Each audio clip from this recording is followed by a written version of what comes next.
You guys don't know. The Milwaukee Bucks. Let's go, Bucks.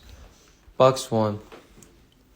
What a big... Obviously, we played the Spurs, and they were playing without Wemby, so it was kind of light work from the beginning to the end.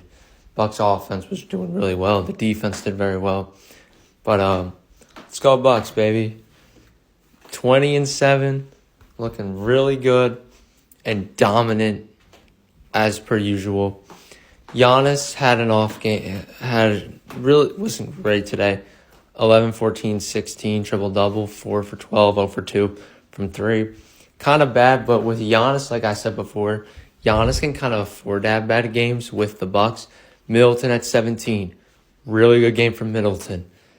Just hitting the shots that he's supposed to make. Doing really well. Played 28 minutes, obviously limited, I think. Brook Lopez at 14 and 5. Missed a lot of threes, but that's going to happen. Malik Beasley at 7 wasn't really good. But Bobby Portis has been good the last 2 days. The last 2 games we played. That's awesome to see. Just love the way Bobby Portis is playing. The energy off the bench. So the fight earlier between him and Sochan had to be separated.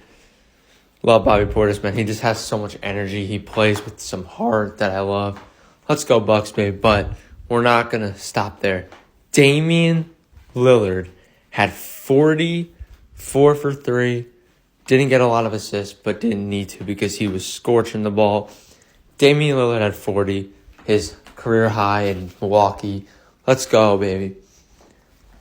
And like I said, I told people that Dame was going to figure it out at some point, but Dame's just been going off as of late. 7 for 12, obviously you see right there. 14 for 22 from 3, from field goals, and 10 for 12 from 3. Really efficient game from Dame. Made 5 of 5 from free throws as well.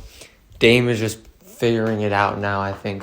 Like I said, with these guys, it takes time to kind of figure out your spot in the lineup, and figure out where your place is on the court and where you're supposed to be. But Dame does that efficiently. Bobby Portis had a double-double, like I said before. Let's go, Bucks. 20-7, let's go. It's another dominant win. Played 3 bad teams, but Thursday we got a tough one against the Magic. The Magic have been very good this year. That game's going to be I think that game will be a pretty good game. So I want to see how we do against Paolo and Franz Wagner. But let's go Bucks. 20-7. We're looking really good as every game. I just feel strongly different about this team. Obviously, here you go. Dame had 40 points, 4 assists, 3 rebounds, 63% from 3, 63% from field goals, and 7 of 12 from 3. Just a really dominant showing by the Bucks tonight. And in dominant fashion, we just controlled the game from the first quarter all the way to the end. But that was the first game I wanted to recap. The next game. Obviously, you guys didn't know, Ja Morant's back. I'm a huge Ja Morant fan. I know the gun incident, the 2 IG lives. And so the big thing was, how was Ja going to respond coming back from this incident, with the IG live, the gun problem, everybody's saying Ja's got to stand on business. Ja's got to come back. How does he handle it? Every guard has been a lot better. And ever since this Ja incident, as Shaq said on the pregame before the game, he said, how Ja has to kind of be like the villain. You got to come out and set a tone for the game. You got to come out and show that, I'm Ja Morant. I'm still one of the best point guards in the fucking league. I handle my business well. And Ja Morant. And in the first half of the game, Ja was playing with on some splits, on low splits, because he just came back. He missed 25 games with a suspension, so they were in a kind of short. He's playing short stints pretty much.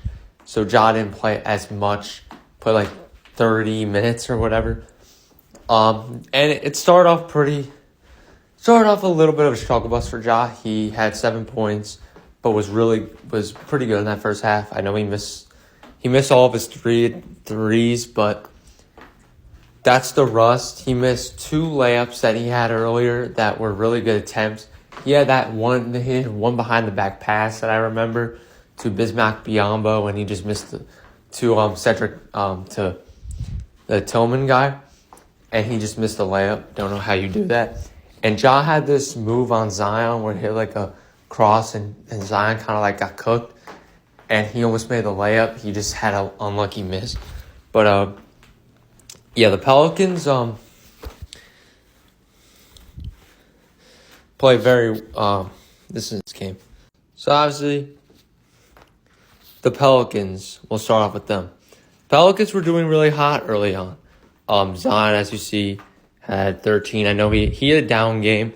He kind of got into a lot of foul trouble early on, and he had 3 fouls. One on a flop by Jaren, that I thought was a flop. B.I. had 34. Valanciunas had 23, and McCollum had 18. Really efficient game for their starting 5. Like, everybody kind of played their role for the Pelicans and established some dominance. And early on, they were showing that. They were up 51 to. They were up a lot in that first half, like 51 to like 40, or like they were up like 60 or something like that at the end of the second quarter. And I mean, it was just dominance in the start of the game. Like, you just looked and you watched how they were playing, and the Pelicans were looking really good. You know, we all thought probably the Pelicans were going to win this game with how they were playing.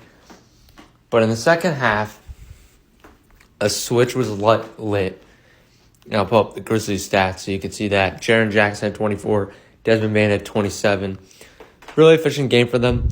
Jaren did miss a lot of free throws, and Bane took some really bad shots.